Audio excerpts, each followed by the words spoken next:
Hi, Trail Purim. I want to share with you a Hadran on Megillah and on Purim in general, as I do every year, usually in a different context, but it's the Korina, the COVID, so what can I do? I'll share this with you in the way I do now. And here we go. Bear with me. Everybody knows the famous Gemara that says, "Vayisatzu b'tachtis hahar" in Shabbos. And since it says the Jewish people stood under the bottom of the mountain, which can be read at the base of a mountain or under a mountain, so it says "Malam shekavlam harkagigas," and so we have the famous story that says that God held the mountain over their head like a keg of beer. By the way, harkagigas shel shechar, Rashi says. So and he said, if you don't keep the Torah, I'll kill you. Or to be more exact, if mekabel the Torah mutar, v'im lav shlam yetu kuraschem. If you accept the Torah, good. Otherwise, this will be your grave. Which pretty much sounds like if you don't accept Torah, I'll kill you. Now, Gemara goes on to say, we're all familiar with this. Become modah rabla, right? So this is a good modah against the Torah. Modah, and as some know, is a legal term, which means that I'm telling you up front that when I make a commitment in court, it shouldn't count. I'm going to swear to do something, but I'm Moser modah right now. I'm letting you know this is being done under duress, therefore it doesn't count. So become modah rabla, right? So it means that the Jews have an opportunity to say, even though he said Nasim and Ishmael, but it was done under duress. Or maybe Nasim came first. I don't remember the exact order. It doesn't matter. The whole thing is under duress, and therefore it doesn't count. So basically, they shouldn't be held responsible for not keeping the Torah because they never really accepted it. It was under force. The Gemara goes on to say very famously, Hadran kiblu b'miachashverish. Don't worry about it. Rava says. Later generation, time of Purim, Hadar kiblu b'miachashverish. Later they were Makabel in the time of Achashverosh. Listen to those words exactly. They're Makabel in the time of Achashverosh. Now, what exactly is this talking about? Okay? What exactly is this talking about? I'm asking a question. Where in Megillah does it say they were Makabel the Torah a second time? Kimu b'kiblu. Kimu masha kiblu kvar. They're Makayim. Well, don't say Makabel, but it says they were like Makayim what they accepted beforehand. All right, let it be. But how do we understand? It's a funny story. You understand? It's a very funny story. Moreover, it raised a good question because, you know, when they got the Torah, it was supposed to be second time on Purim. It says they took on themselves and for all the children and the progeny afterwards. But it doesn't say it by Nasim and Ishmael. All they said is we promised to keep. It doesn't say that they imposed this on their progeny. So how come there's this difference between the first Kabbalah Torah and the second one? Now, when exactly was the second Kabbalah Torah? We all say it all the time. 100 Kiblu Mechashverish. There are 1.5 million Dvar Torahs and Rebbe's words and Mashkiach speeches about the Kabbalah Torah Shenis. But where and when did this happen? When is this supposed to have taken place? After all, it's not in the Megillah. I mean, it does say, Kimu v'kibla Yehudim, Aleim v'al Zarom, v'al kol ha'nilvim alehem, v'lo yavor, lios osim, eshnei yom ha'ela kichsam kizman b'chol shana v'shala. Which means that the Jews accept upon themselves to keep Purim. It doesn't refer to the Mountain Torah. It's just talking about keeping the Purim, which is a completely different thing. Lios osim eshnei yom ha'ela. They promised to keep the 2 days of 14th and 15th of Adar. Or is it? Or is it? I see the Maral of Prague, in his Or Chodesh, book on Purim, wants to argue in a very intellectualist way that the very fact that they took upon themselves the 614th mitzvah, because when you're talking about Purim, as far as history is concerned, it's like the first time they add an extra mitzvah. Purim is not understood, and anybody who's is familiar with the Lumdus over here, just read Zevin, for example. The Kriyas and Megillah and Purim is what you call Divrei Kabbalah. It's a Rabban of a higher level Rabban. It's almost like a Deraisa. You understand? So it's almost like the 614th mitzvah. So Maral will say if they took on a 614th mitzvah, that means that automatically implies that they're accepting the other 613. Okay? In his language, which is always very repetitive, the Maral says, Kasher Osifu, the mitzvahs, Mikra Megillah, when they were Mosif, when the mitzvahs to add another one called Mikra Megillah, but Kasher Yesh Kan Hosafa, if you have an addition, in Kino Ikr Kodeb. An addition means that the stuff besides the addition was already there. Well, Lefika Kasher Kimu Miyasim Hosafa Azos is repetitive, that's his style. If they took on themselves an extra mitzvah, Mikra Megillah, but Zeh Kiblu Kol Torah Shi Rishona. So that implies that they accepted all the other 613. Ubetosefes Nimsa Iker Mikal V'chomer. Okay? That's a very intellectualist way of saying it. Now it's almost like a lawyer. If you accept the 614th, that means automatically, whether you realize it or not, by implication, you accept the other 613.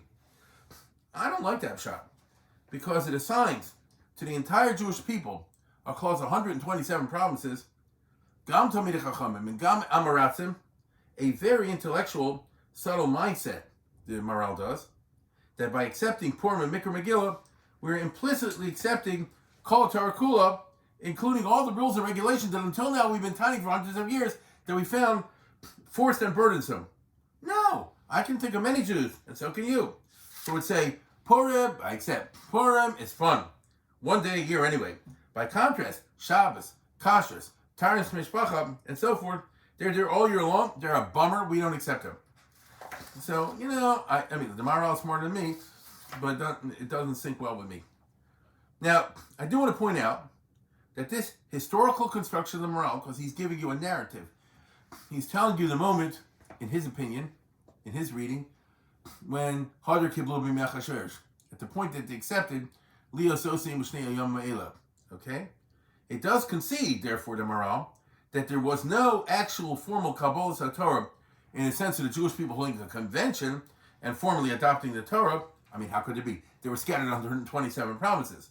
The Maharal's explanation, with all of its difficulties, tries to imagine how such a Kabbalah HaTorah could have occurred. Notice I'm telling you, the Maharal was trying to do this in order to answer the historical question. And he came up with a Kimu V'Kiblu verse to argue that the acceptance of the new holiday with its own halachic requirements implied the wholesale acceptance of the original Torah. Okay, right? So there was no such thing as, we're now Makabel the Torah. It's like a lawyer trick shtick. You accepted this, that means you already accepted that. In addition, the approach of the Maharal, in his usual classic style, tries to make sense out of a seemingly far-fetched agada to agada. I mean, it's a stretch to argue that the pasuk of Kimu Kiblu, which after all is simply describing the Jews' acceptance of a new holiday called Purim, that this passage should involve and indicate not Kimu Kiblu Purim, but Kimu Mashi Kiblu Kvar, that they're a kind to accept it again, all the rest of the Torah. I mean, doesn't it sound like a vort, like a simple vort, not the actual meaning of the verse? Now, to those familiar with the Maharal, his whole style is to argue that what seems far-fetched in the Chazal is really not so. It is indeed the Pshat. I'm not a Maharal guy, but that's what he does. In arguing that Kabbalah Purim logically implied Kabbalah Torah, the Maharal is arguing that this Agadah is indeed al derech Pshat, even though at first glance it wouldn't seem so. That's classic Maharal. So when it says Kimbu Kibu Lioso Sim is a Purim, or I was telling you, oh, you dummy, you think it's just talking about Purim? It implies the rest of the Torah. It's interesting to me to note that the Gemara in Megillah and Zion, the 7a, says that you can tell, they say, how do you know Esther is written Baruch HaKodesh? Some hold Esther as a secular book. It's not Matamis Yadayim. You know that. A lot of people did not want to accept Esther into the canon. Shmuel, in the time of the Gemara, says Esther is not Matamis Yadayim. In the Dead Sea Scrolls, they excluded Esther from the canon.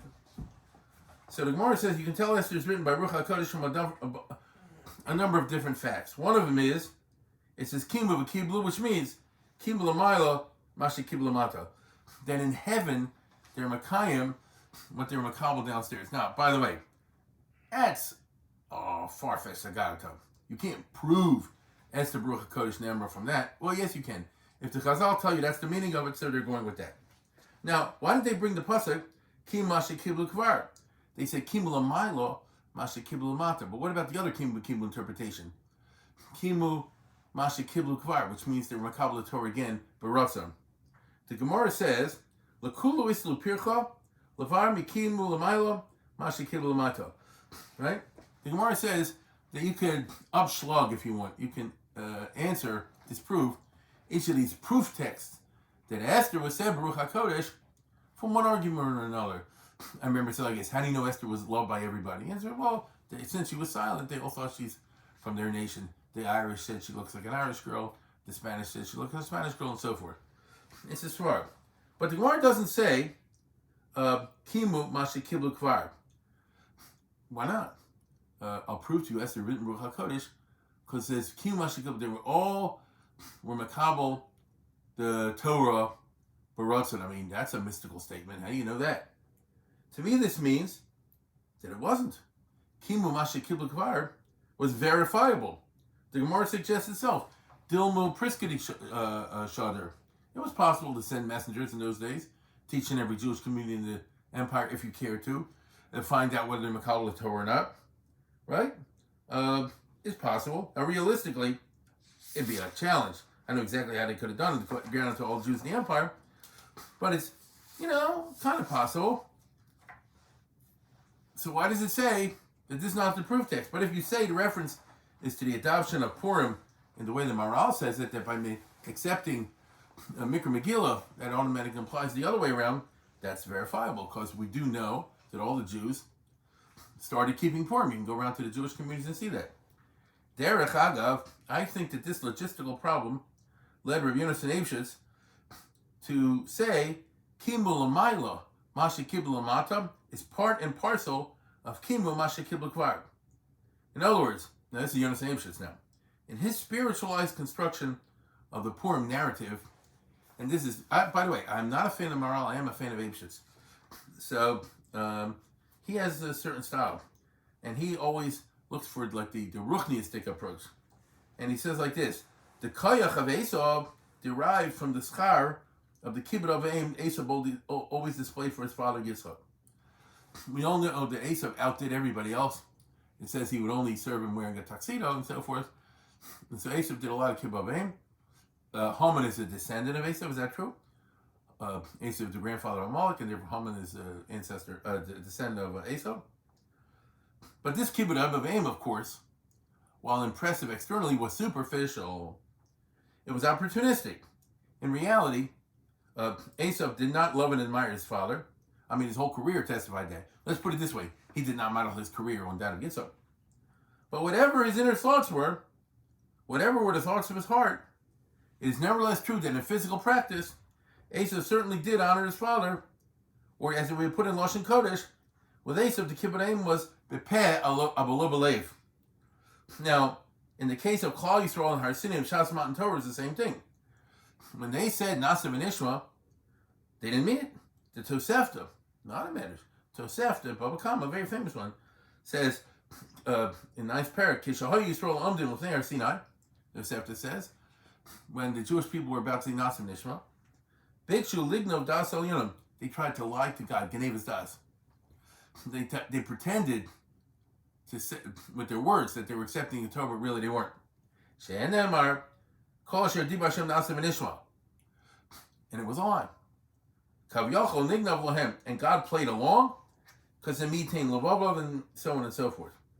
So the point of all this, according to Yonasan Eibshitz, is, do you go by Peh or by Lev? If you go by Peh, then Esau, and Haman being his descendant, had the zechus of kibbut of aim, which was powerful, and this enabled Haman to match and even prevail against the Jews' zechus of having declared Nasa v'Nishma.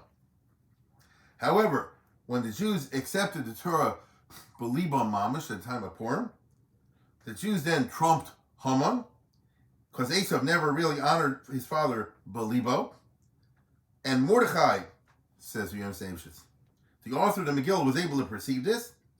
He was able to see that the extraordinary triumph over Haman and company could only reflect the internalization of Nasa v'Nishma. In other words, it's no longer bepeh anymore by the Jewish people. It's belev. If the Jews won and Haman lost, it had to mean that Haman's peh had now been trumped by the Jewish people's lev. The divine providence reflected in the Purim story had to mean that God was now rewarding the Jews for this change of heart. So when when Mordechai wrote Kimu v'Kiblu, he was in effect saying, now this is Yonasan Eibshitz, I see the recent events are a result of heaven's rewarding us for a change in heart. Consequently, Kimu l'mayla, Mashi Kiblu l'mata, Dahainu she'achshav Klal Yisrael, Kimu Mashi Kiblu kvar. Then in heaven they're impressed by the fact that the Jewish people are now taking on belev the 613 mitzvahs. So just hold that thought. Kabbalas HaTorah, according to this, took place when they adopted the holiday and laws of Purim. At least that's the Maral. Okay? That's the Maral. Now, there are other classical approaches as to the exact historical moment when this Kabbalas HaTorah Chadasha took place, but they're not what you expect, I think. The Ramban, the Chidush Ramban and Shabbos, suggests that the Kabbalas HaTorah Chadasha took place not exactly at the time of Purim, not literally during the reign of Achashverosh, but about a decade later, something like that, during the reign of Achashverosh's successor, Daryavush ben Esther, Daryavush Hashemi.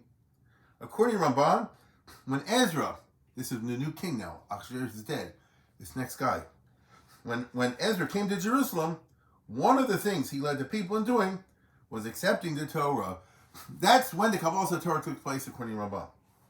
Accepting the whole Torah of their own free will. Now, it doesn't say that in the Tanakh, but the Ramban asserts, get over it, it happened anyway. There's a context to this. A strange one in my mind, but one the Ramban insists on. A strange historical narrative.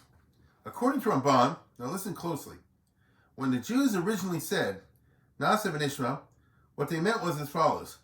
We accept that the land we're about to take possession of, Eretz Yisrael, is a unique piece of real estate. Our possession of it, our living in it, depends on our keeping all the laws of the Torah. Now that's a tough thing to take on, this keeping of 613 mitzvahs. But look, we're getting something for it.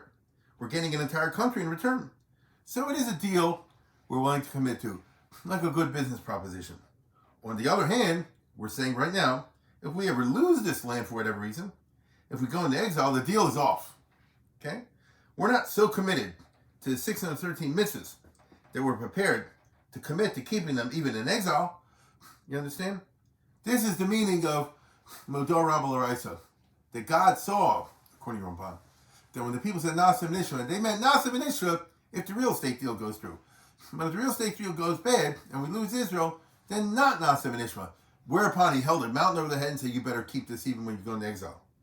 So, according to Ramban, this is the actual meaning of Modor Rabba L'Oraisa, right? In support of this unusual contention, the Ramban can and does point to the famous Agadata. He mentions it in time of Navi Yecheskel, who lived after the destruction of Beis Hamikdash, the first temple, and it says that Anu lo nenesh al averos Navi Yecheskel shabi yodenu shehar. We shouldn't be punished. Prophet Yecheskel, we Jews living in Babylon say to you, shekvar k'macharonu, because God has sold us out. We lost Jerusalem. We lost Israel. We've been all exiled. Ve'ein lo aleinu klum. Therefore, he has no titles on us. Eved shemachar rabo. If you have a case of a slave who was sold by his master, he's no longer a slave of the original master. Isha shagir shabaylo. Or if a woman was married to a guy and then he divorced her, he has no claims on her. Klum yesh lezel zeh klum. Does the old guy, the former master, have any claims on him? We used to belong to Hashem when we lived in Israel. Now we got kicked out of Israel. We don't have to keep anything. Right? Now, in that famous Agadata, God said, it ain't going to work, baby. I'm going to cause anti-Semitism and you'll have no choice but to remain Jewish. Chai ani num Hashem Elokim. There's a pasuk in Yecheskel which says, Im lo b'yod chazaka v'zron atui yavachem v'shvuchem l'chayim. If necessary, I will rule over you with a fiery hand and I'm full of anger. Which means I'll cause a Haman to come along with somebody like that, and you'll find yourself nowhere to go because you're Jewish, and you'll have to go back to being Jewish. So, according to Ramban, and this is what's the right word? A complex understanding of the reality, the Modah never really applied until the generation of Mordechai, because that's the generation that went into exile. But at that point, when they went into exile, the Modah applied. Hey, we're not in Israel anymore. We don't have to keep anything. Accordingly, it was this specific reservation, the claim of not being obligated to keep the mitzvahs anymore, that was addressed subsequent to the Purim story by Ezra. It was this reservation that was waived under the direction of Ezra when he moved to Israel shortly after the second Beis Hamikdash was built under the next king. This is the meaning, according to Ramban, of Hadran Kiblu Me'achashverosh. It's strange. I'll read to you very quickly. Binyan Agadat al Moda Rabla Raiso, Karkel Me'achashverosh, B'chi Kapola Zu Osa, Misov to the Tchiloso. The Ramban says, what's that old Kabbalah got to do something much later on? In Kan Machasherosh Lomaneshu. If the Jews really had a claim, they don't have to keep the Torah, then why were they punished by losing Israel in the first place? Nemar, and if you tell me they were violating what God said because he's the king, but the Modazud and the Mod doesn't mean anything. And so forth. For nearly Lomar, the Ramban says, it's true that they were forced. The prospect of getting the land of Israel was in front of them, and it was clear that was only going to be dependent if they kept the Torah. Like it says in the Torah in a lot of places. And he brings some sukkim. And the Jews made no ruckus about this because they wanted to get the land. That's what they meant by Nasim Nishma. You give us the land, we'll give you the mitzvahs. And that's the reason why they lost Israel, because they didn't keep the promise. They promised as long as you give us the land of Israel, we'll keep the mitzvahs, and we all know they did idol worship and stuff like that. Mishagalu, once they left and went into Golos, Master Modal Adavra, they, what's the right word? Gave due notice, right? They gave due notice to God, and He said, "No, I know what you're thinking. I won't let it happen." Can I read about Gadata? Lafikach keshabol le'eretz b'via shniyah b'mei Ezra. And so Ramban says when they returned back to Israel in the time of Ezra, at that time, they had a second Kabbalah Torah which they took Baratzam. So there shouldn't be any bitterness on the part of God, and they shouldn't lose the land the second time. And they meant because of the Achashverosh incident that they've been rescued from death. So in other words, it wasn't actually during the time of Achashverosh, it was around that time. Achashverosh was actually dead at the time Hadran Kiblu according to Ramban. This was a very beloved occasion when they accepted the Torah of their own free will. According to Ramban, therefore, everything I just described about Hadran Kiblu b'mi Achashverosh was a result of the post-Purim era of good feelings. Right? Everybody was in a good mood. They got Israel back. They got Beis Hamikdash back. The anti-Semites were killed. Things were great. Let's take on the Torah. Now, I myself would never dream of such an unusual scenario, but I could if I wanted buttress it with a few suggestions. This act of Ezra might, for example, be identical with being Mavatal Lietzar of Avodah Zarah, which is a very famous story in the Agadat and Yuma. So Ezra actually gets a go. Knesset Gadol is nothing other than what Ezra set up. And one of the things we all know is, through one way or another, I won't go through the details, you probably know it, they got rid of the Yitzhar of Avodah Zarah, which means, you might say like this, that's another Kabbalah Torah. So with the removal, at their request, it was like a new Kabbalah Torah, because the main impediment in the Bayis Rishon to the wholehearted Kabbalah Torah had been the powerful attraction of idol worship, the very powerful Yitzhar of Avodah Zarah, and there wasn't one anymore. Number two, it could be argued that this isn't the Tanakh, because if you look at the book of Nehemiah, and I'm not going to take the trouble to read it right now, and if you're in Purim and you're bored, you can pull out the book of Nehemiah at the end, and you'll see that they sign a Mayflower Compact. They said, we hereby gather, and from now on we promise to keep Shabbos, we promise to keep the Torah, we promise to do Trumas and Meisers, and we affix our names, and so forth. I mean, what is that? I mean, you already have to keep Shabbos anyway. It is a kind of Kabbalah Torah Chadasha, right? I mean, there is something like that. In other words, if you will possibly remember the story, in chapter 8 of Nehemiah, they have that famous Rosh Hashanah, where they read it from the Sefer Torah, and people start crying, and they say, don't cry, take Shalach Monas and help people to have Rosh Hashanah meals. It's going to be good. And then they get together afterwards and they say, oh, there's a holiday called Sukkot. Remember, they didn't know about Sukkot. And in the aftermath of Sukkot, they have this Mayflower Compact. So it sounds like everybody was in a mellow mood and they took on the Torah again. But on the other hand, it does seem dochek to me that this is the meaning of they accepted in the time of Achashverosh. I mean, it's the wrong time. And that's only a small group in Yerushalayim, not all the Jews in 127 provinces. I have my own idea this year, and it depends on how exactly you understand the plan of Haman. Was Haman literally like Hitler? Ordinarily, one thinks so.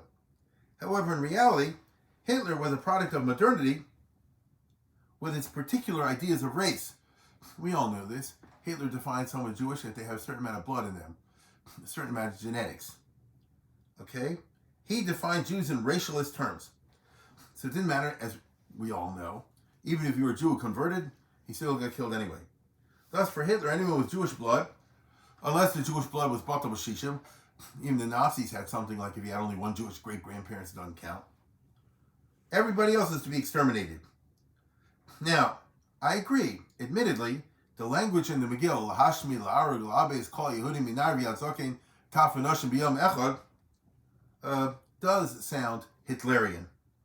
But only superficially. Because look, there was no racialism at the time of Haman. And so the child, for example, with a Gentile father and a Jewish mother, and there must have been many, because my friends, when the Beis Hamikdash was captured by the Babylonians and all this other junk, there must have been a lot of rapes going on. The Medrash Rabbah in, Eicha, talks about such things. It's a bummer, but it happened. So, if these kids were raised as going, Babylonian soldier, this is real life. Babylonian soldier captures Jerusalem, takes back with him 3 Jewish girls, and he says, and he gets them all pregnant, and they have kids, and he says, they're my kids, and I'm raising them, and he raised them a Goyim. Okay? I mean, Haman didn't go after them. He didn't say, hey, your mother's Jewish or something like that. You see, these are 20th century notions. You can't apply them to back then. Accordingly, when Haman's decree announced that come the 13th of Adar, it would be open season on Jews. Right? Because exactly what did it say? Hashmi La'arug La'abed is Kol Yehudim. This was not a directive to the government, like Hitler, that the police and the army should round up all the Jews and kill them. Rather, it was saying like they used to have in Tsarist Russia. The cops are taking the day off on the 13th of Adar. Anybody who wants to kill a Jew, there'll be no questions asked. Anybody who wants to take their property, no questions asked. That's what it said, you see? It was not to be understood that the Jews were defined in a Hitlerian racialist sense. A Jew who identified as a Jew, who followed Jewish practices, as Haman called them, Dosehem Shonas Mikolam, that's a Jew. Not someone with so and so many percentage of Jewish genes. My point is, you could get out of this by converting or by abandoning Jewish identity. Certainly by commencing to worship idols. If you do like they said in Hanukkah time, ride on your animals, Eili Chelik Be'Elohei Yisrael. If you renounce Judaism, you could get out of it. I mean, let's put it this way. That's usually what happened in Jewish history. Many Jews, faced with the thing of death, for immediate or temporary reasons or long-term reasons, they said, we're not Jewish anymore. You understand? That's what many did. Now, the interesting thing is, when it comes to Purim, it seems that this is not what happened. The scenario is an interesting one. The story, and I don't think people have the story so straight, and that is why this year, it's a corona, I'm going to try to get the story in your head straight. And that is, we're dealing with a 4-day business, 96 hours. The decree of Haman was issued on 13 Nisan.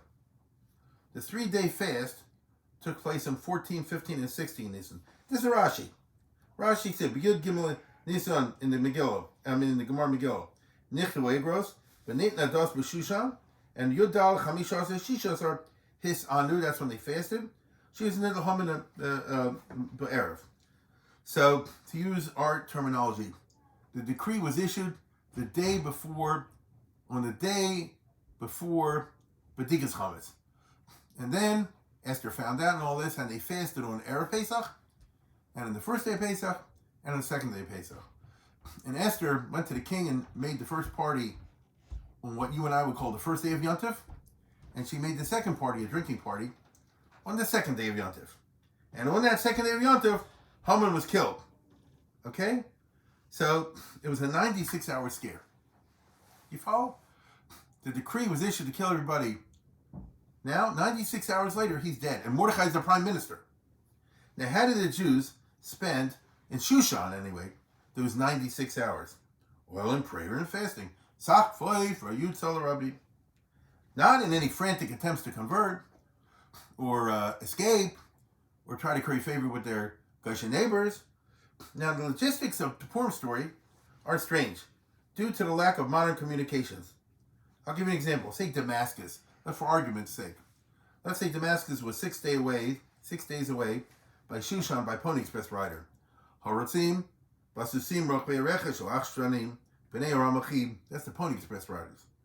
In that case, the decree of Haman reached Damascus to kill the Jews, not on the 13th of Nisan, the date was issued in Shushan, but 6 days later. The decree reached Damascus on the 19th of Nisan.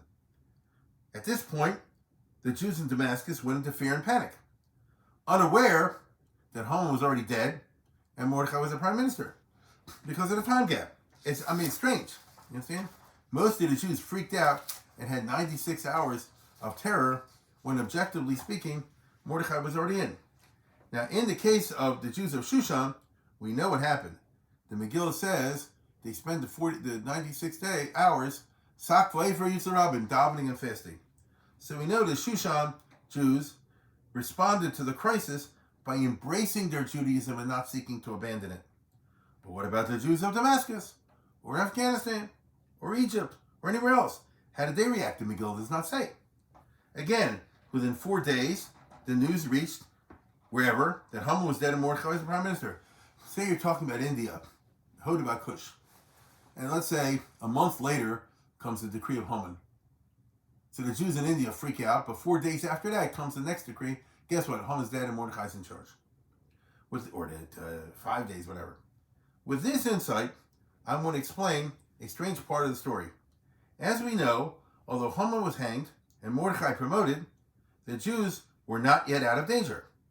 It was not until the 23rd of Siyum, more than 2 months later after the death of Haman, that Mordechai issued the second letter containing the decree of the king, what I call TD Day. He said, all Jews can form JDL. You can use whatever you want and to fight back against all your enemies. Okay? Again, the cops won't interfere. You can pull out your bazooka, baby. You can get a howitzer. And you can take out these anti-Semites. In other words, if you read chapter 8 closely, Mordechai and Esther immediately, on the 16th of Nisan, secured the king's carte blanche to compose and dispatch a second letter to the Jews and others. So on the second day of Pesach, Mordechai, as the Sakonis Nefesh, is a quick-thinking guy, he immediately secured from the king, who said, Kisru al Yehudim Kato Beinechem. So he got permission from the king to write a letter in which it said like this: the Goyim can come out and try to kill the Jews. Well, guess what? It's a two-way street. The Jews can do the same thing. You have a list of the Jews. I got a list of all the anti-Semites in town. And we're going to go down from house to house and take these guys out. And they're coming after us with butcher knives. We're coming after them with forks and hooks. You understand? We're coming after them with armored cars. We can do what we want. Okay? Now, for some reason, Mordechai did not send the letter out for 2 months. Why? There are different interpretations of this. I won't go into those. I'm going to give you mine. As we saw, the Jews of Shushan responded nobly to the Haman crisis. If they gathered for fasting and prayer, they were saying basically, we will live and die as Jews. Right? We will live and die as Jews. The Jews of Shushan certainly demonstrated Nasa ben Ishma in an unreserved fashion, because they could have gotten out of it. After all, they could have converted. That's what Jews did in the Crusades. They converted, and later on, when things were better, they came back to Judaism, and we don't find anybody did that. This is a kind of what they had done earlier repeatedly. Many times, in the time of Mordechai, the Jews had done this shtick of pretending to convert. I point to 3 cases. It says, Hishtachel Etzem Nebuchadnezzar. The Gemara itself says that when Nebuchadnezzar, a few years earlier, put up an idol, all the Jews bowed down and worshipped the idol, except for Hanan, Mishael, Azariah. So they said, this is what we got to do until it blows over, including the rabbis in Sanhedrin, according to the Mepharshim. Only Hanan and Mishael, Azariah did not do that. So, as we would say today, they did what they had to do. Number 2, Nana V'Sudaso Shal Melch Achashverosh. When Achashverosh throws the party at the beginning of the book, which is a party according to Chazal, which is celebrating the fact that Beis HaMikdash will not be rebuilt, that the Jews are doomed, that the 70-year prophecy about their Geula was false, and the king takes out the vestments of the Kohen Gadol to make fun of it. The Jews went to that party and went along because they said, listen, you got to suck up to the new king. And finally, I want to point out to you, in the story of Purim, all the Jews bowed down to Haman except Mordechai. And they were angry at Mordechai for not doing it. You understand? But everybody else did it. So it doesn't say, Moshe Feinstein, Chazanish, the Chavetz Chaim didn't bow. They all bowed down. Mordechai did not do so. Okay? Now let's contrast that. This time, when they got the decree of Haman, why didn't they go to Haman and beg and fawn and bribe him and do all kind of shtick like that? Stablonis, as we call it. They didn't try to bribe him or any of that kind of stuff. Hey, Weissmandel tried to bribe Eichmann to stop the trains in the Holocaust. It's a Jewish way. You deal with a terrible person, even somebody's out to commit it. The Hashmid La'ar is called Yunim Adzaken. You try your best. Okay, they didn't do that. Instead, they turned to God. Sak Vayver Yisrael Rabbah. And they got amazing results in 96 hours. What about Damascus and Turkey and Egypt and all those other areas in the vast Persian Empire? How did those Jewish communities react during their 96-hour nightmare when it occurred? Did they also act nobly or ignobly? We know that they were terrified. There's a famous medrash at the beginning of Esther. Medrash Rabbah Esther, where Rav says, Rav, who's living in Bolo, talking about the Jews in Bolo, that the Tochacha applies to the Purim people in the 96 hours. When they say you'll be terrified, you won't believe you're going to live, you'll be freaking out beyond belief. And that's how the Jews felt in those 96 hours. Okay. So they were scared. Were they noble? Did they turn to prayer and fasting? Or did they go to their local police chief and others and try to bribe them and suck up and this and that and the other? Here's what I think. Mordechai faced a fait accompli in the first letter. That's the story. The Haman letter. The king said it's irrevocable. As we all know, the laws of Persian media can't revoke them. The trick was to come up with a counter strategy, right? What I call a Rabbi Kahana strategy, a Baruch Goldstein strategy, Titi strategy. But this is tricky. I mean, you're saying, I'm going to enable all the Jews, wherever they live, throughout India and Ethiopia, to fight back against the anti-Semites. Well, guess what, my friends? We may outfight them, but we may not. Think about it. The plan called for hundreds of Jabotinsky militias to form and train throughout the empire in the hope that the Jews would win everywhere. But how could they count on that? Not every Jewish community was the center of the JDL. You understand? Practically. Did Mordechai have a plan to send out, what shall I say, from the Mossad, you know what I'm saying? Send out an Israeli commando, teach a self-defense class? Okay? At the end of the day, the plan of Mordechai required a great deal of siyata d'shmaya. And I can tell you right now, any military plan that's based on siyata d'shmaya is not a good military plan. In my opinion, in my reading, Mordechai realized this, and before he felt comfortable launching his empire-wide defense plan, his Rabbi Kahana plan, he wanted to ascertain what was the spiritual situation across the 127 provinces. What was the matzah of Yiddishkeit in the Jewish communities between Hodu and Kush? Had any of them reacted to the threat ignobly? To Mordechai's great satisfaction, he discovered all of them had acted nobly, and that what we saw in Shushan was repeated. I suggest that this took 2 months to ascertain the fact. That's a good time frame. Mordechai sat down and said, what's the story? What happened everywhere? I'm the new prime minister. What happened when you found out that Haman was dead, or Haman was going to kill you? This sounds like a reasonable, logical, logistical time framework. Once Mordechai ascertained this, fortified by the remarkable event of the 96 hours in Shushan, he felt confident that a similar siyata d'shmaya would enable all the other Jewish militias all over the empire to prevail over their enemies. Okay? And if you think I'm saying something far-fetched, remember, Mordechai was a guy who operated on Ruchnius calculations. That's the whole point of the Purim story. If he was normal, he would have bowed down to Haman. Out of fear, not get everybody in trouble. The Gemara says Klal Yisrael had tinus on him. You got him angry at us for no reason. You see? So Mordechai obviously marched to a different drummer, a Ruchnius drummer. And so he figured that if all the Jews across the empire will act in a noble way, then I'm confident that if I do my Jewish defense plan, it'll work. Mordechai thereupon dispatched in 23 Siyum, the second letter, and indeed the Jewish militias, or whatever group you want to call them, in every town and village, were victorious everywhere, and that's a remarkable feat. We forget. We focus so much on the Purim story with the queen and the king and all that, which of course is true and important, and they forget the Ikar Purim was the fighting. Right? That throughout the Persian Empire, whenever these guys took us on, the Jews were ready for them. The anti-Semites had figured on the Hamas situation be like in Russia.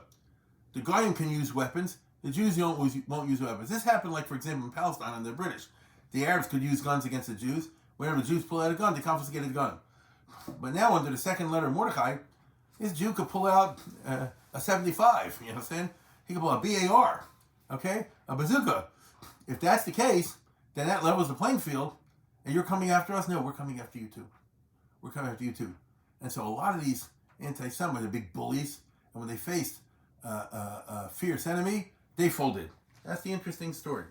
This means that all over the 127 provinces, the Jewish communities acted nobly, if you understand what I said. In other words, they didn't seek to escape their Jewish identity. They identified with their Jewishness. They didn't seek to convert or abandon it, even though they had that option. Look, the option was so blatant that Mordechai suspected Esther of doing that. What does it say in the Megillah? He said to Esther when the Haman decree was issued, don't think you can escape by pretending not to be Jewish and hiding in the palace. I mean, he even suspected Esther of doing it. Kal v'chomer expect everybody else to look, do I have a friend? And by the way, this happened in the Holocaust. Sometimes it worked, sometimes it didn't work. Everybody said, do I have a friend? They'll hide me, they'll help me, this, that, and the other. We don't say they did any of that. Okay? This spontaneous and unforced rejection of going that route, this spontaneous and unforced willingness of all the Jews to live or die as Jews, that is, my friends, the Hadran Kiblu b'mei Achashverosh. It indeed happened during the reign of Achashverosh. And since it resulted in the miracle of their survival, it automatically obligated their progeny, because there wouldn't be any progeny if they were killed. After all, wouldn't be anybody alive. That's why Kiblu aleim v'al zalarom v'al kol nilvim aleihem. Now, if I'm right, then the language of the Megillah is exquisitely meduyok. What was the most important moment in the story? Kiblu v'kiblu. I mean, the second improved Kabbalah Torah, right? No, when did that happen? When they responded to the 96-hour threat by eschewing conversion and abandonment, and instead embracing their Jewishness with fasting and prayer. Prayer out of terror at that.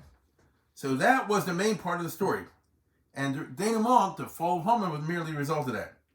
Okay, what is the language of the Megillah in relation to the adoption of the holiday? What does the Megillah actually say?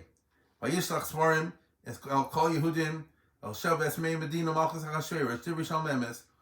Mordechai sent out letters to all over the Jewish communities throughout the empire. Okay, tirishal memes lekayem mesimei apurim me'elu b'zmanehem, to keep the holiday of Purim. Kashir kim aleim Mordechai Yehuda v'Esther Malka, as Mordechai and Esther personally had done. But listen closely. V'kasher kimu al nafshem v'al zaram divrei hatzomos v'nakosam, and as the other Jews throughout the empire also did, in terms of divrei hatzomos v'zakosam.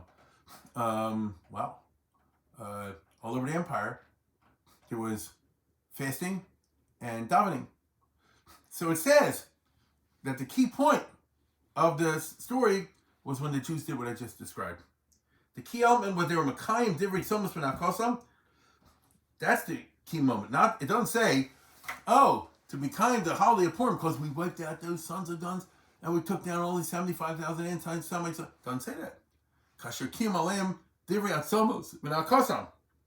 This free will acceptance of the Torah was verifiable. Right? You can find out, and I'm sure he did. How did the Jews, like I said before, in Damascus and in Cairo and all the other places react? And therefore justifies the phrase, Hadran Kiblu b'mei Achashverosh. It also justifies the statement that the holiday of Purim, in addition to Yom Kippur, will never be bottled because of what I just described. Now, the connection between Purim and Yom Kippur can be explored more deeply, in my opinion, because and I'll just throw this out to you, there's a sacrifice in both cases offered to Satan. On Yom Kippur, it's a goat. It's a famous Ramban that I'm sure everybody knows. What's the Sar Lazaza? We're offering something to Satan. That sounds weird. Well, on Purim also, there was somebody who was offered as a carbon to Satan. There was a person in the story who did not emerge from the story free and safe, and that's Queen Esther. She's still stuck with Achashverosh. She's the Sar Lazaza, is she not? But my friends, we'll save that vort, hopefully for next Purim. And with that, I wish you today a Freilich Purim and a Chag Sameach to all.